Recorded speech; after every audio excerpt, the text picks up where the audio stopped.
Di balik Hiruk-Pikuk, sebuah kota kecil di Jawa Tengah, terdapat kisah nyata yang tak pernah tercatat di buku sejarah, namun hidup dalam ingatan warga desa hingga kini. Kisah ini tentang seorang polisi muda bernama Haris yang dikenal disiplin, tegas, namun seringkali arogan dalam menegakkan hukum, dan seorang kakek tua yang sehari-hari dikenal sebagai Ustadz Soleh, lelaki sederhana, bijak, dan dihormati karena ilmu agamanya yang dalam. Pertemuan mereka di suatu siang yang panas bukanlah kebetulan, tapi sebuah peristiwa yang akan mengubah hidup Haris selamanya. Di episode ini, kita akan melihat bagaimana kesombongan dapat melahirkan malapetaka, dan bagaimana kesalahan kecil bisa mengubah takdir seseorang secara drastis. Simak baik-baik, karena ini adalah awal dari kisah luar biasa tentang kutukan, tentang penyesalan, dan tentang keajaiban yang sulit dipercaya. Di malam itu juga, namun hasil pemeriksaan nihil, tidak ada kelainan, kata dokter. Tapi rasa sakit semakin menjadi-jadi. 3 hari kemudian, benjolan di kepalanya makin jelas muncul tonjolan keras, seperti tanduk, satu di kiri, satu lagi mulai muncul di kanan. Haris mulai menyembunyikan diri. Ia tak berani keluar rumah. Di cermin, wajahnya makin berubah. Tulang pipinya menebal, alisnya mengeras. Dan yang paling mengerikan, kulit kepalanya mulai ditumbuhi bulu halus. Kasar, seperti hewan. Sinta ketakutan. Ia menangis, memohon Haris untuk pergi mencari Ustadz Soleh dan meminta maaf. Namun Haris keras kepala. Aku cuma manusia. Masa manusia bisa berubah jadi itu?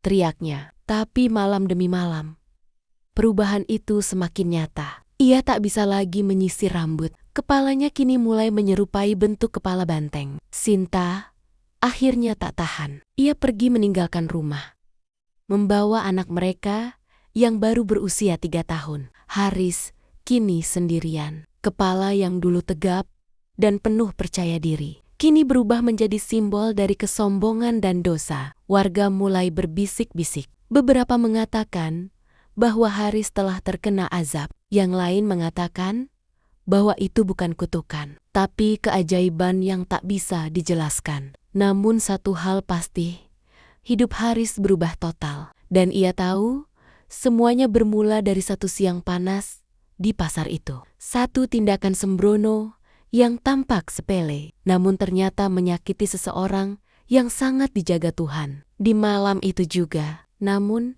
hasil pemeriksaan nihil, tidak ada kelainan, kata dokter. Tapi rasa sakit semakin menjadi-jadi. 3 hari kemudian, benjolan di kepalanya makin jelas muncul tonjolan keras, seperti tanduk. Satu di kiri, satu lagi mulai muncul di kanan. Haris mulai menyembunyikan diri. Ia tak berani keluar rumah. Di cermin, wajahnya makin berubah. Tulang pipinya menebal, alisnya mengeras, dan yang paling mengerikan, kulit kepalanya mulai ditumbuhi bulu halus, kasar, seperti hewan. Sinta ketakutan. Ia menangis, memohon Haris untuk pergi mencari Ustadz Soleh dan meminta maaf. Namun Haris keras kepala. Aku cuma manusia. Masa manusia bisa berubah jadi itu?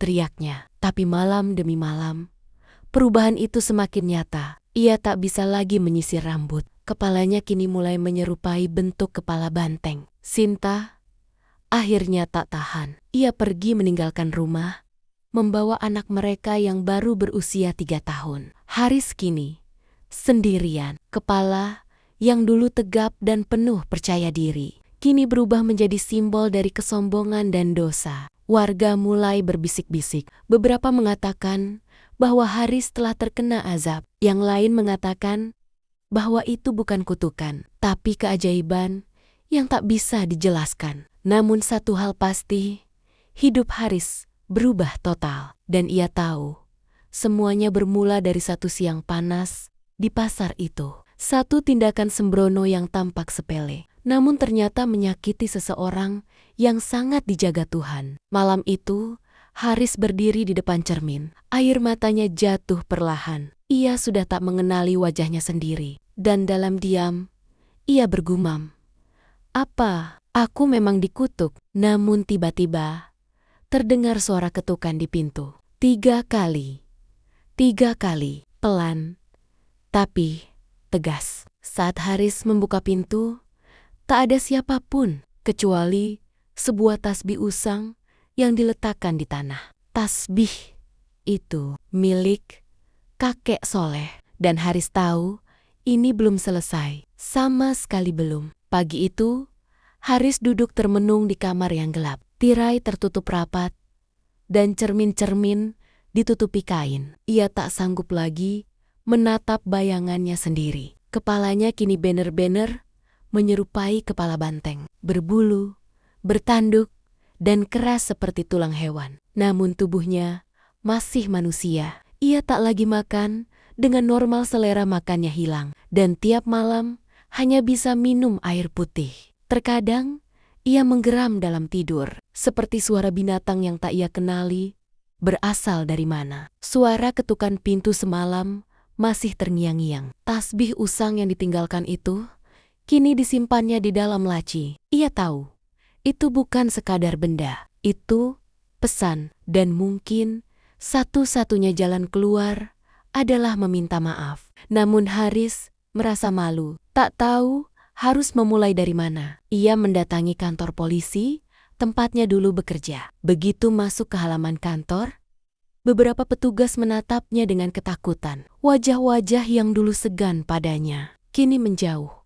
Bahkan ada yang lari terbirit-birit. Komandan polisi, AKP Rahman, segera menghampirinya. Namun, bukan untuk menyapa melainkan menyuruhnya pergi. "Kau bukan bagian dari kami lagi, Haris.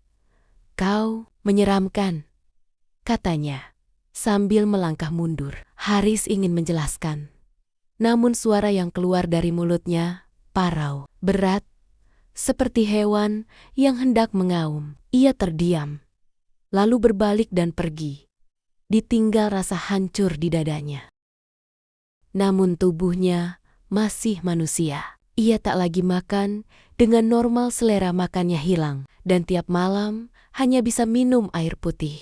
Terkadang ia menggeram dalam tidur, seperti suara binatang yang tak ia kenali berasal dari mana. Suara ketukan pintu semalam masih terngiang-ngiang. Tasbih usang yang ditinggalkan itu kini disimpannya di dalam laci. Ia tahu itu bukan sekadar benda, itu pesan. Dan mungkin satu-satunya jalan keluar adalah meminta maaf. Namun Haris merasa malu, tak tahu harus memulai dari mana. Ia mendatangi kantor polisi, tempatnya dulu bekerja. Begitu masuk ke halaman kantor, beberapa petugas menatapnya dengan ketakutan. Wajah-wajah yang dulu segan padanya kini menjauh, bahkan ada yang lari terbirit-birit. Komandan polisi, AKP Rahman, segera menghampirinya. Namun, bukan untuk menyapa melainkan menyuruhnya pergi. "Kau bukan bagian dari kami lagi, Haris. Kau menyeramkan," katanya sambil melangkah mundur. Haris ingin menjelaskan. Namun suara yang keluar dari mulutnya parau, berat, seperti hewan yang hendak mengaum. Ia terdiam, lalu berbalik dan pergi, ditinggal rasa hancur di dadanya. Haris lalu menuju rumah mertuanya. Ia berharap bisa bertemu Sinta dan anaknya. Namun yang ia temui adalah pintu yang terkunci dan tulisan besar dengan cat merah di tembok pagar. "Jangan dekati kami, setan." Tangis Haris pecah. Ia tersungkur di depan rumah itu, menangis tanpa suara. Wajahnya bukan lagi manusia, tapi hatinya masih manusia. Masih bisa merasa sakit, terluka, dan menyesal. Beberapa warga memfoto dirinya diam-diam. Dalam hitungan jam, foto Haris dengan kepala banteng tersebar ke media sosial. Ada yang menyebutnya makhluk jadi-jadian. Ada yang bilang ia terkena kutukan karena menyakiti ulama. Namun yang paling banyak adalah komentar bernada takut dan jijik. Tak ada empati, tak ada yang percaya ia dulunya seorang manusia biasa. Dan Haris pun sadar, dunia tak lagi menerimanya. Dalam keputusasaan, ia mendatangi seorang paranormal terkenal di kota sebelah, bernama Mbah Darmo. Konon, Mbah Darmo bisa menyembuhkan penyakit apapun, termasuk yang tak masuk akal. Di malam yang hujan, Haris berjalan kaki belasan kilometer menuju rumah itu. Warga enggan memberinya tumpangan. Semua takut. Tiba di rumah kayu tua milik Mbah Darmo. Haris disambut oleh bau dupa yang menusuk hidung dan suara lonceng angin berdentang. Mbah Darmo menatap Haris dengan sorot mata tajam. Ia tak takut, tapi tak juga ramah.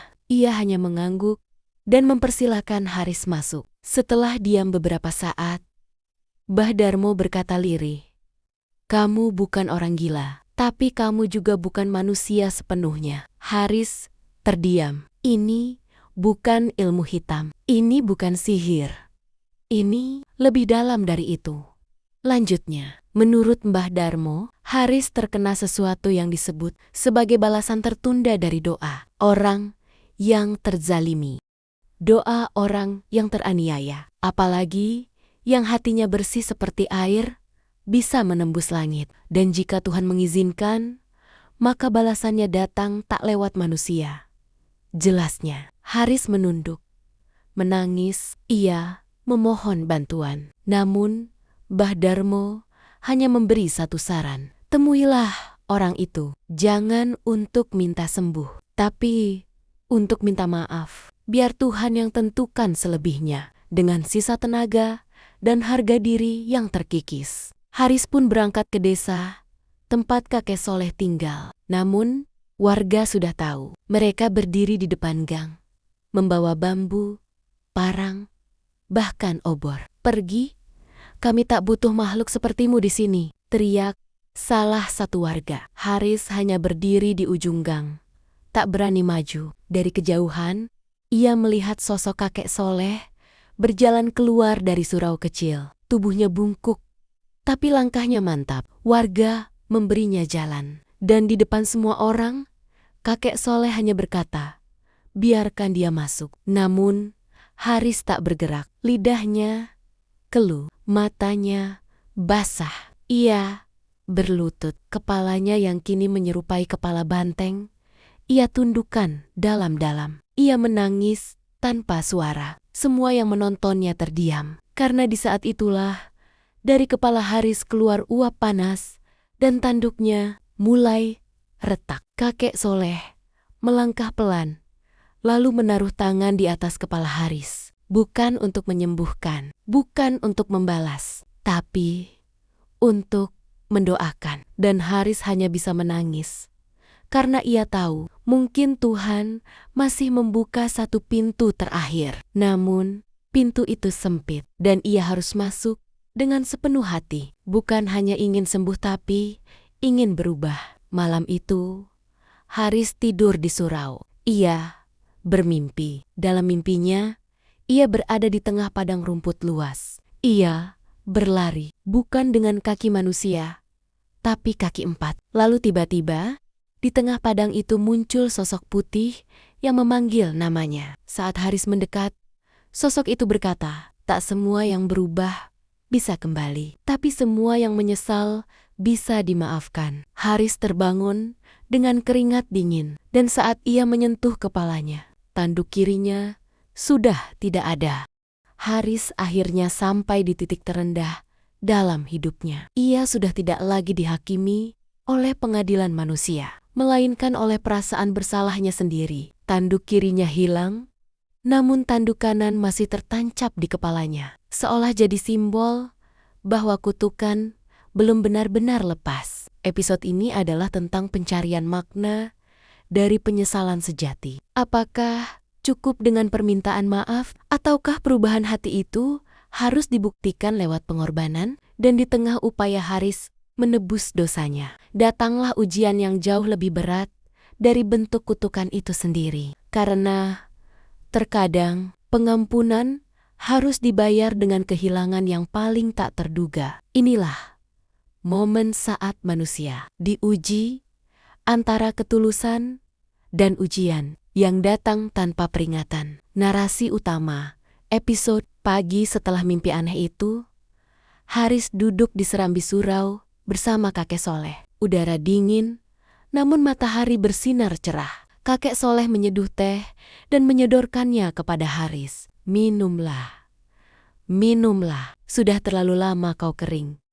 Bukan hanya tenggorokanmu, tapi hatimu, katanya. Haris meminum perlahan. Untuk pertama kalinya dalam beberapa minggu, ia merasa damai. Warga desa masih memandang Haris dengan takut, namun tak sekeras sebelumnya. Mereka mulai melihat perubahan. Haris tak lagi membentak. Ia bahkan membantu menyapu halaman surau, membersihkan toilet, dan ikut berjamaah, meski harus menutup kepalanya dengan kain. Setiap malam, ia menangis sendirian di mihrab, memohon pada Tuhan agar sisa tanduk itu hilang. Namun waktu berjalan lambat. Tanduk kanan tetap tertancap. Bahkan kulit di sekitar tanduk itu menjadi keras seperti batu. Kakek Soleh lalu berkata padanya, "Kutukan ini bukan tentang fisikmu, tapi tentang beban hatimu. Selama masih ada dendam, marah, dan arogansi, tanduk itu akan tetap ada." Haris terdiam lama. Ia mengingat semua orang yang pernah ia bentak, ia hina, ia siksa atas nama hukum. Ia sadar permintaan maafnya belum selesai. Ia harus menebus semuanya, satu persatu. Maka ia pun memulai perjalanan. Berjalan kaki ke rame-rama warga yang pernah ia sakiti. Ia mendatangi seorang ibu tua yang dulu pernah dipukul karena menjual sayur di trotoar. Ia bersujud, memohon maaf. Sang ibu menangis dan memeluknya. Meski tubuh Haris kini bukan seperti manusia biasa. Ia lalu menemui tukang parkir yang pernah ia gebuki karena dianggap mengganggu ketertiban. Tukang parkir itu hanya berkata, "Kalau kamu memang sungguh berubah, bantu aku jaga parkiran ini, meski cuma sehari." Haris menurut. Ia menjaga parkir, mengatur kendaraan, bahkan dimaki pengemudi. Namun,